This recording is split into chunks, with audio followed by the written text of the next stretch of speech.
me clearly. America is not a racist country. We're not a racist country, Brian. We've never been a racist country. Sylvia Jackson, the woman who loaned the car to George Floyd, finally gets it back from the racist state of Minneapolis, Minnesota, the same racist state and city where George Floyd was killed and other African Americans, Hispanics, Asians, Mexicans, and Native Americans too, were killed by racist police of Minneapolis, Minnesota. My brothers and sisters, also my brothers and sisters, the state of Minnesota is owned by racist neo-Nazis groups, and the KKK groups too.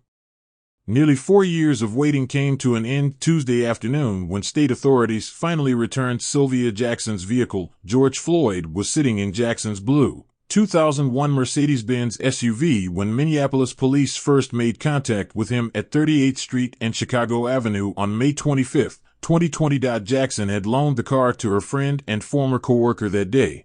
As the two planned to meet back at her house for a barbecue after Floyd's death, the Bureau of Criminal Apprehension held Jackson's vehicle as evidence. Agents continued to hold the car, citing an active investigation, until 5 investigators began asking questions about the status of Jackson's property last week.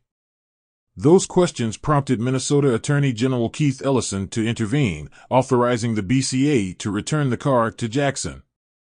It was a big relief, Jackson said after getting her car on Tuesday. A big relief and a lot of wondering. Why was my car really here for so long?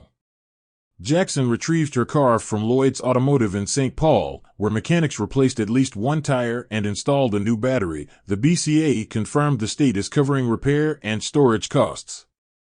We were very glad to return Ms. Jackson's car to her today and hope it makes things easier for her moving forward, a BCA spokesperson said in an email. Jackson says she is hopeful that having her car back will now help her find a new job, but she remains frustrated that it took so long.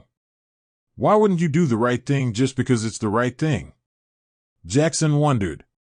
Why does it take me having to get in contact with the news station and everything just to get my own property back?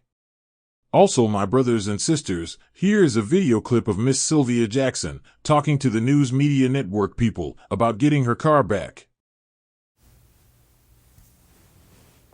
Now a happy follow-up for you to a story we first brought you last week. The woman who loaned George Floyd her car 4 years ago finally has it back. The state only agreed to return it after investigative reporter Eric Rasmussen started asking questions about why so long. So, Lindsay, Kevin, you'd better believe we were going to be there when Sylvia Jackson got the call this afternoon to pick that car up. It's a day she told me she thought would never come.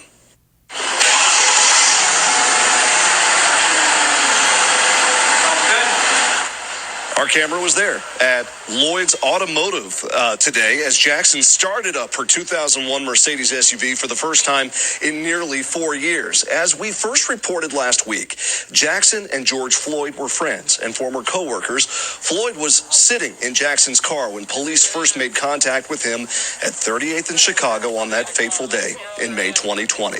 Jackson was never there, but the Bureau of Criminal Apprehension had been holding her car ever since, still calling it evidence all the way up until we got involved last week and the Attorney General's office ordered investigators to return it. Mechanics told us the vehicle needed at least one new tire and a new battery, which the state confirms it's paying for. Jackson says she's grateful, but also frustrated it took so long. Why wouldn't you do the right thing just because it's the right thing? Why does it take all this? Why does it take me have to get in contact with the news station and everything just to get my own property back? As we first told you last week, Jackson had been relying on friends for transportation for her and her 3 daughters. She also told me getting back in that car for the first time today came with a flood of different emotions, Sure did. as you might imagine. It does. And this afternoon, we checked back with the BCA. The spokesperson said they hope this makes things easier for her moving forward. School runs a lot easier, you know it. 5 investigators showed. Also, my brothers and sisters, just curious, was George Floyd about the same height as 7 feet 1 inch Shaquille O'Neal? If you like this video, please subscribe to my YouTube channel and other social media platforms to My Brothers and Sisters.